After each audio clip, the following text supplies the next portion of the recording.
오랜만에 신이치의 목소리로 란과 전화를 하고 있는 코난.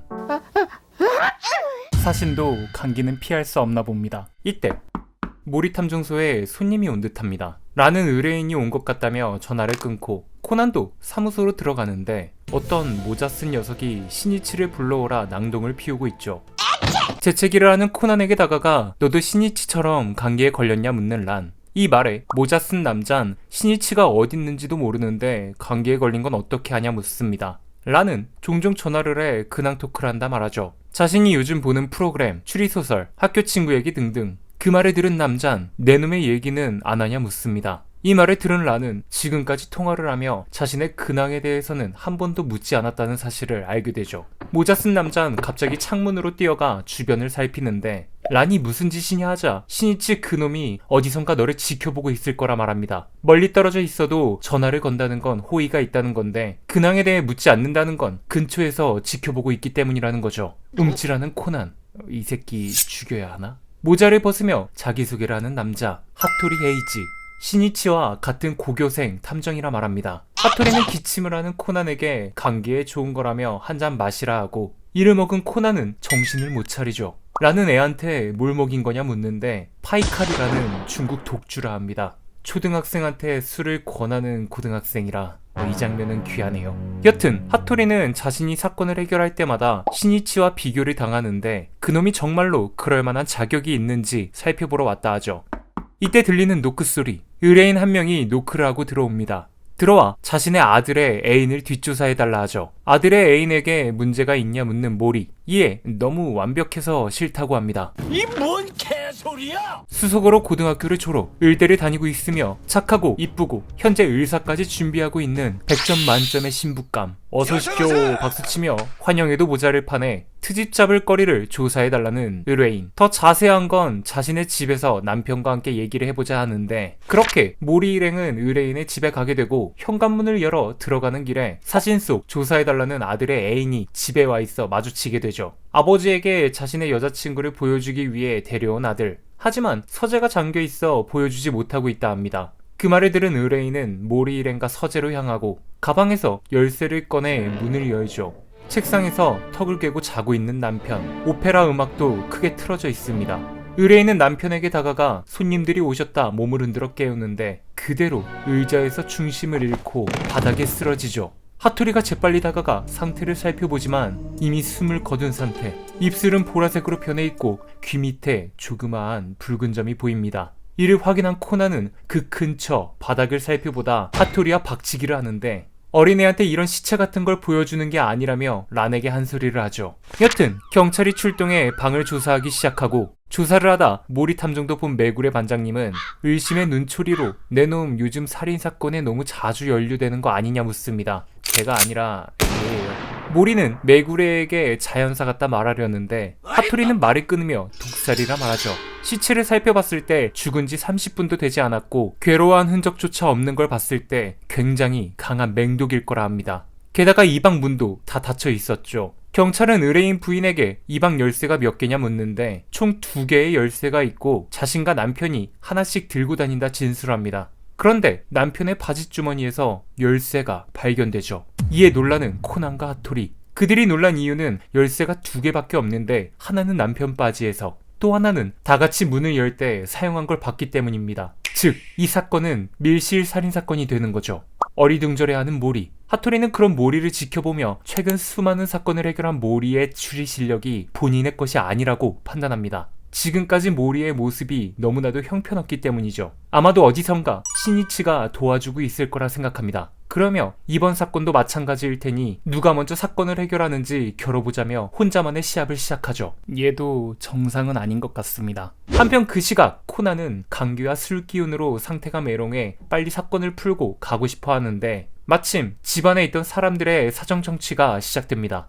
집사인 고이케 후미오. 그는 현관 앞에서 이웃사람과 계속 얘기를 하고 있었다 하죠. 그러다 피해자의 아들과 그의 애인이와 이야기를 멈추고 현관으로 들어올 때쯤 사모님, 즉 의뢰인의 차가 들어오는 게 보였다 말합니다. 그래서 마중을 나갔다 하죠. 그럼 그동안 아들인 다카요시와 애인인 유키코는 어디서 뭘 했냐 묻는데 아버지에게 유키코를 보여주기 위해 서재로 갔다 합니다. 하지만 방문이 잠겨 있었고 대답도 없자 곧장 현관으로 나왔다 하죠. 나오는 길에 어머니와 모리 일행을 마주쳤다 합니다. 마지막으로 피해자의 아버지인 토시미츠. 오랜만에 왔건을 아들 녀석이 서재에 틀어박혀 나오지 않자 거실에서 TV를 보고 있었다 하죠. 이 말을 들은 하토리는 범행 시간에 피해자에게 접근할 수 있는 건 집사와 의뢰인을 뺀 세 사람이라 범위를 좁힙니다. 한편 코나는 경찰과의 얘기를 듣고선 그 주변을 살펴보는데 몇 가지 이상한 점을 발견하죠. 평소 클래식을 좋아한다는 피해자가 오페라를 틀어놨다는 점, 별 연관도 없는 책을 자신의 책상에 쌓아놨다는 점, 보아하니 책도 책꽂이에서 한꺼번에 꺼내놓은 것 같습니다.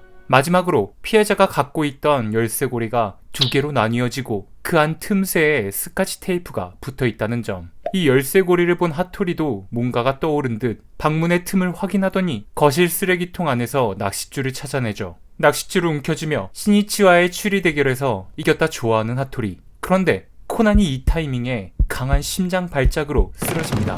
놀란 란은 피해자 아들의 침대에 코난을 눕힌 뒤 의사를 부르러 가죠. 그 사이 하토리는 진범과 밀실 트릭에 대해 모두 알아냈다 하는데요. 밀실 상태를 똑같이 만든 뒤 이번 사건의 트릭에 대해 설명해 줍니다. 먼저 피해자를 독침으로 죽인 뒤 주머니 속에서 열쇠를 뺀다. 꺼낸 열쇠를 미리 준비한 낚싯줄과 바늘 테이프로 고정시킨 뒤 시체를 의자에 앉혀 팔을 궤도록 만든다. 다음 낚싯줄 양쪽을 끌고 와 문을 닫기 전 문틈 아래로 나오게 한 뒤 문을 잠고 열쇠를 바닥에 내려놓은 뒤 바늘이 달린 부분을 잡아당기면 열쇠는 문틈으로 빠져나가 책상 위로 올라간 다음 피해자 주머니 속으로 들어가게 된다는 거죠. 마지막으로 낚싯줄을 세게 당겨 감아버리면 증거도 안 남게 되는 밀실 트릭의 완성. 하토리는 이 트릭으로 사람을 살해하려면 적어도 5, 6분이 걸리기 때문에 범행을 저지를 수 있는 건 피해자 아버지인 토시미츠 뿐이라 말하죠. 그리고 토시미츠도 범행을 인정합니다. 그런데 아니, 할아버지는 아니에요. 코난, 아니 신이치? 작아졌던 코난은 어디 가고 원래 몸으로 돌아온 신이치가 그건 오답이라 말하죠. 하토리가 추리한 그 트릭은 100% 불가능하다 말합니다. 첫 번째 예시로 바지 속 주머니 안에 진짜 열쇠가 들어갔냐 묻는 신이치. 이 말에 당황한 하토리는 자신이 테스트한 바지 주머니를 들춰보는데 주머니엔 들어갔지만 주머니 안속까지는 들어가지 않았습니다. 신이치는 말하죠. 그건 피해자가 앉아 있었기 때문이라고. 하토리는 열에 한 번쯤은 들어가지 않겠냐 반박하지만 몇 번을 해도 결과는 같다 말합니다. 이어 피해자 열쇠가 어떤 형태로 들어가 있었는지 다시 한번 생각해보라 하죠.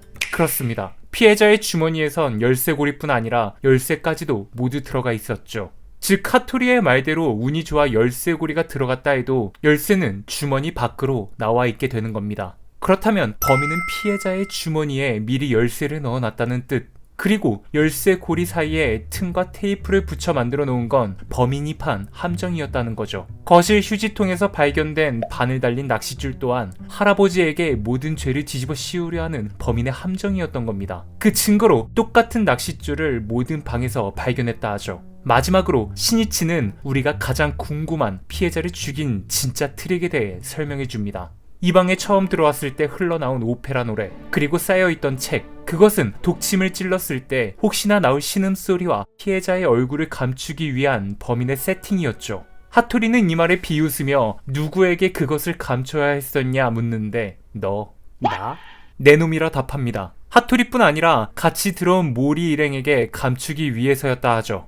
즉 범인은 모리 일행과 서재로 들어와 가장 먼저 피해자에게 접근한 의뢰인이자 피해자의 아내인 쯔지무라 기미에를 범인으로 지목합니다. 심지어 자신들과 서재에 들어왔을 땐 피해자가 아직 살아있던 상태였다 하죠. 하지만 약으로 인해 자고 있었고 잠들어 있는 상태에서 접근해 독침을 찔렀기 때문에 별다른 저항 없이 쓰러져 죽은 거라 합니다. 증거가 있냐 따지는 하토리. 신이치는 그 미소를 지으며 부인이 가지고 있는 열쇠고리도 피해자 것과 같으니 그 두 개로 나뉘어지는 열쇠고리 안에 바늘이 들어가 있던 홈이 파져 있을 거라 하죠. 메구레는 기미애가 갖고 있던 열쇠고리를 쪼개보는데 신이치가 말한 대로 바늘이 들어갈 만한 홈이 파여 있습니다. 그런데 그녀는 왜 남편을 죽였을까요? 신이치는 아마도 이 사진 안에 해답이 있을 것 같다 말하죠.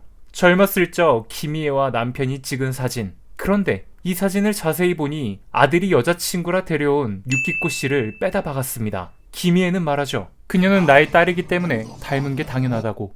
사건의 전말은 이랬습니다. 그녀는 야마시로 켄치라는 전 남편이 있었는데 15년 전 누명을 쓰고 감옥에서 죽어버리죠. 하나뿐인 딸마저 시댁에 빼앗겨 얼굴 한번 못 보고 우울증으로 시달린 기미에 그 시기 찌지무라가 다가와 그녀를 위로해줬다 합니다. 심지어 찌지무라는 기미에와 결혼하기 위해 전초와 이혼까지 해버리죠. 그렇게 수십 년이 지나고 찌지무라의 아들이 자신과 결혼할 여자라 말하며 사진을 보여주는데 기미에의 젊었을 적 모습과 너무나도 똑같습니다. 보자마자 자신의 딸임을 알아채죠. 찌지무라도 한눈에 야마시로의 딸임을 알아보고 이 결혼은 절대 안 된다 화를 냅니다. 이에 기미에는 왜 그렇게 반대를 하는지 캐묻죠. 그리고 충격적인 사실을 알게 됩니다. 유키코가 자신의 친딸인 것뿐 아니라 전 남편에게 누명을 씌워 죽게 한 것이 찌지무라라는 사실을. 그렇다면 왜 기미에의 남편에게 누명을 씌운 걸까? 기미에에게 반해 그녀와 결혼을 하고 싶어서였다 합니다.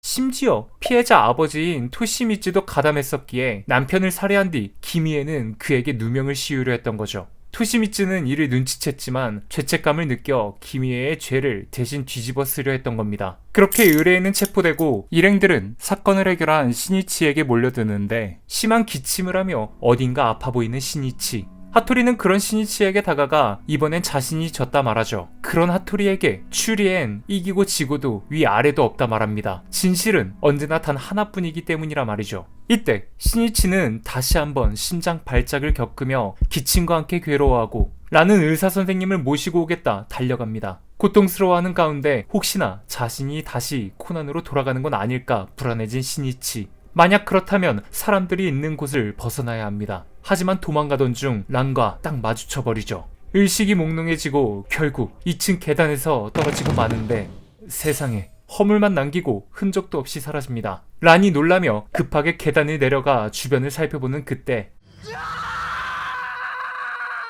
시니치의 비명소리. 화장실 안에서 시니치의 비명소리가 들려오죠. 란은 화장실로가 문을 열어보는데 코난이 커다란 셔츠를 입고 앉아 있습니다. 란은 코난에게 시니치를 못 봤냐 묻고 코난은 방금 옷을 갈아입고 현관으로 나간 것 같다 둘러댑니다. 그리고 이 사건을 해결한 게 시니치라는 사실이 새어나가지 않도록 부탁을 했다 말하곤 쓰러지죠. 그렇게 사흘이 흐르고 코난의 몸으로 다시 눈을 뜨는데 란에게 부탁한 대로 다행히 기사인 시니치의 이름이 나가지 않았고 서쪽에서 왔다는 하토리도 오사카로 돌아갔다 합니다. 코난은 생각하죠. 자신이 어떻게 다시 시니치로 돌아갈 수 있었던 걸까? 그러다 한 가지 일이 생각이 납니다. 그건 바로 하토리가 가져온 술.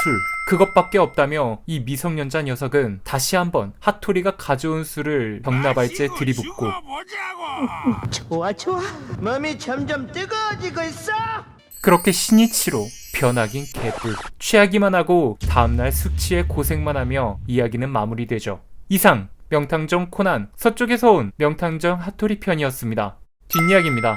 술을 1시간째 마시고 왜 안 커지는지 의아해하는 코난. 옆에 있었음에도 말리긴커녕 지켜보고 있던 박사님은 아무래도 면역력이 생긴 것 같다 하죠. 그렇게 코난은 굉장히 실망을 하며 다시 꼬마애로 지내게 되는데 제가 이번 에피소드를 정리한 이유는 시니치가 코난으로 작아진 뒤 처음으로 본래의 몸으로 돌아오는 편이기도 했고 또 시니치의 단짝 하토리 헤이지가 처음으로 나오기 때문에 이렇게 리뷰를 해보았습니다. 저는 쿄자리였고요. 영상이 재밌었다면 구독과 좋아요 눌러주시면 감사하겠습니다.